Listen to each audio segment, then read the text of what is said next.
the FTSE 100 and Dow just keep breaching all-time highs. Where next? I mean, what's your take on it all?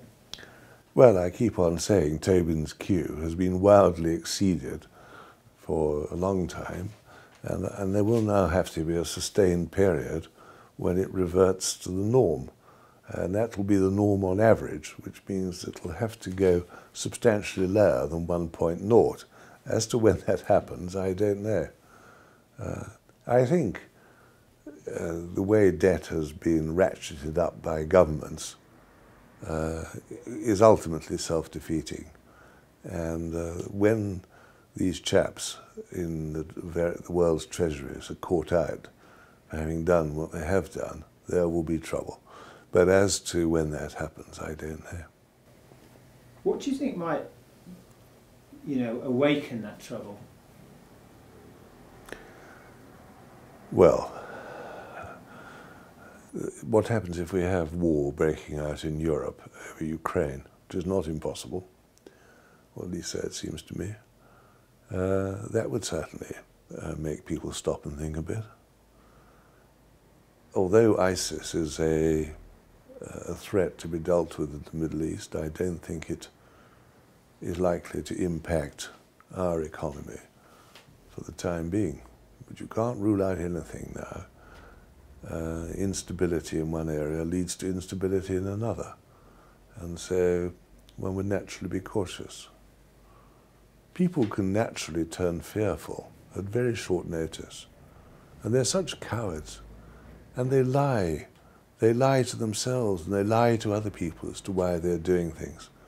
And when they've been found out for being fools, they never blame themselves. They always go and blame someone else. I think you've just answered it before, but are we in a bubble situation or a business as usual phase? Well, it's business as usual in the sense that the bubble is maintained. But I maintain that bubbles can't be maintained, and sooner or later the thing will burst open. So you're expecting a crash, but what did you have any clues? What clues precede a crash? Is there anything you've seen you've seen a couple or three? Well, the outstanding example of a clue, this is what you're referring to, is the very low level of the rate of interest. I mean, it is ridiculously low. And sooner or later that'll have to change, and it will. And of course the other factor which I personally think is so obvious is a general level of house prices, which have been artificially ratcheted up to electoral advantage by the government. Sooner or later that is going to have to blow up. And when it does, there will be a reaction. Do you not think, though, that supply and demand is just going to keep prices properly up? No, I don't, because there will come a point, I think, when demand will be curtailed for one reason or another. And then we'll find that supply greatly exceeds demand. And under those circumstances, prices will come down.